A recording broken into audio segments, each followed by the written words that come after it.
Yeah. Yes! I found this to be quite a beautiful setting. Oh, it's so beautiful here in Mississippi today.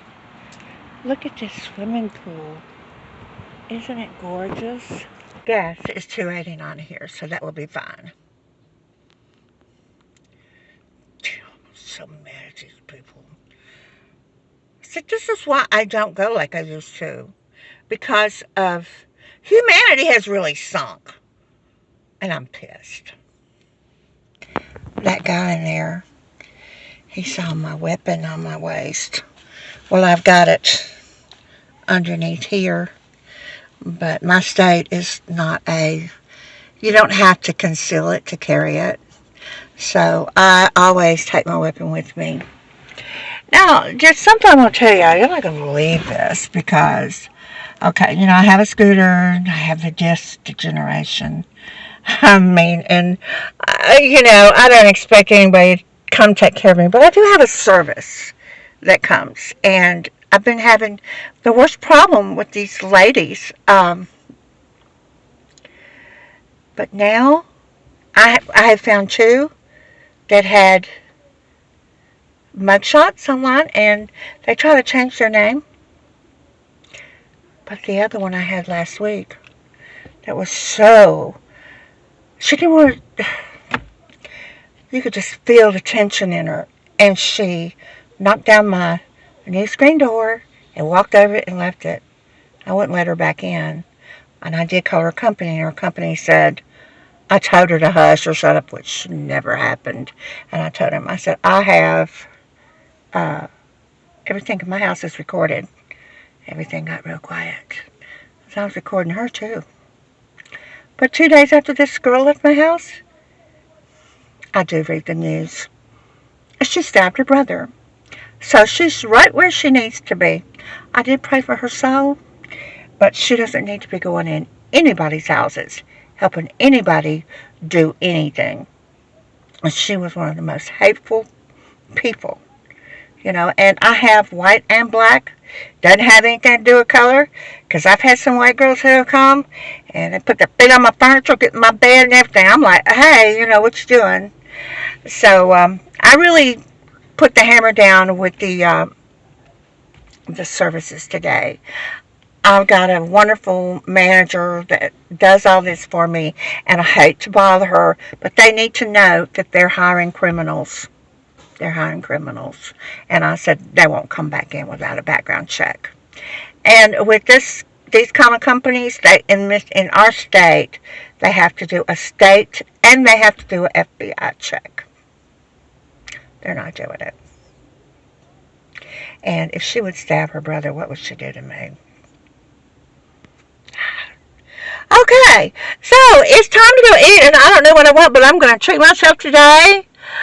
You see, I'm kind of fat, but I wear my weapon down here. And that guy there, he saw it. He was looking at it, and I'm like, I don't care. You can't tell me I can't do anything. It's against the law for them to even say anything about it. And, it bothered that caregiver that I had it. But, I'm not just a fly-by-night gun owner. First of all, she told me I couldn't talk about anything. And I agree with the politics and the religion thing, but I'm like, well, what can I say, Okay, so anyway, after she treated my property so terrible, but she had seen my weapon sitting there, and I have it by my bed at night because I'm ready to go. Somebody want to tangle with me, I'm ready to go. I'm not just a fly-by-night armed person. I'm trained.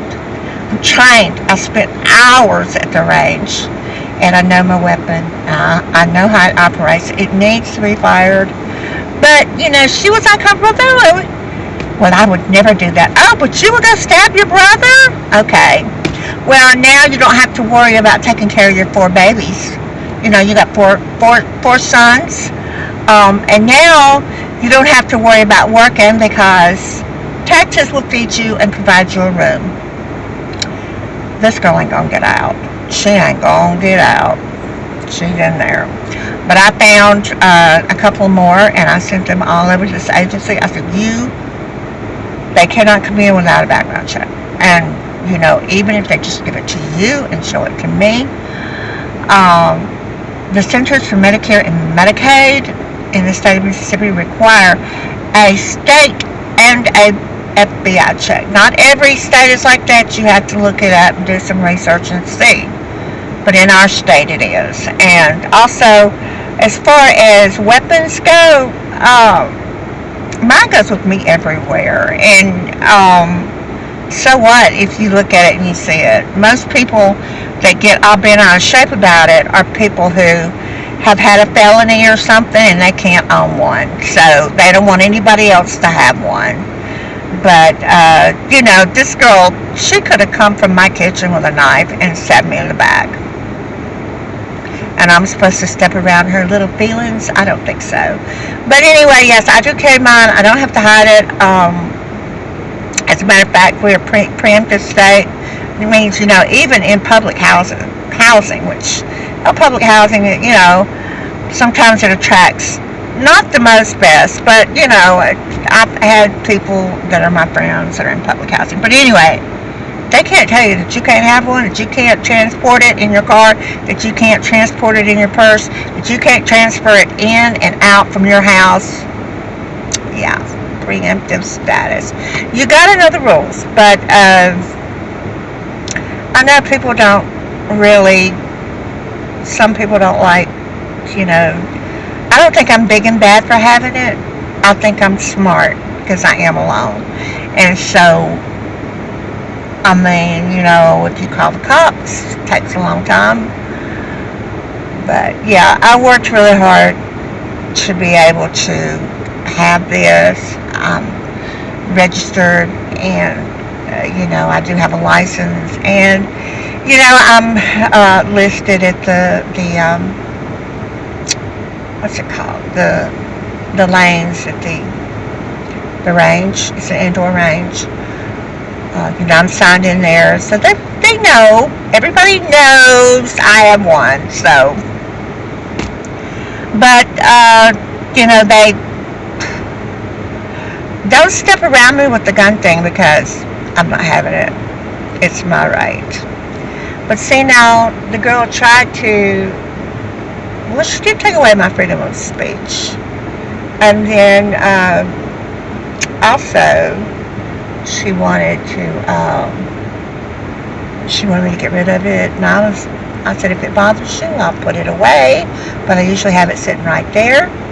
The only thing is you do have to have it in a holster. You've got to have it in a holster, which I do. But don't play any games with me, because I'm not playing. I have found out in the last 10 years just how far humanity has sunk. And yes, I've seen everybody get what's coming to them without me having to do anything. I did get the health department to that place because I love those older people out there, and they did have to go in and redo that guy's apartment. But yeah, it was too late for a couple of ladies. So yeah, okay. I'm back to my trusty little SUV. I love this little fella. He's been good to me. Only when I moved and put a lot of pressure on it did I have to do some work. But I'm going to get gas now and I'm going home because I am getting tired. If I still felt as good as I did when I left, I would go out and sit. But now I just want to go home. But yes, corner market right there. Oh gosh. Beautiful, beautiful, beautiful. A little pricey, but if you don't want to have to deal with Walmart people and rudeness, go to some place like this. They didn't have one self-checkout place. Yeah, they didn't have one, so they had cashiers, and they were polite. Told us to check out their app, and honestly, I'd rather pay a little bit more, than to be treated like dirt. But yeah, a little higher, I think people, I hate to say classier because nobody's better than anybody else, but you know, it is true that some people, it don't matter how rich or poor you are, class doesn't cost anything. I mean, you can say yes, ma'am, thank you, just be nice, yeah, really nice people in there. Okay, so I'm going to get some gas, and my car's not even going to know what to do. Just not even going to know what to do. Okay, that should give me a good head start on gas. Put 20 more in, so it should be almost full now. Okay, but have you ever wondered, like, about 10 cents off from getting your full value? Let's say you had, I just put 20 in, and at 19.90, I felt the pressure go off of it. I have been so tempted over my years of driving just to pull that thing out and see if any gas is coming out. Because it feels like they cut off like the last 10 cents. I don't know. If you know, tell me. But yeah, I think they do.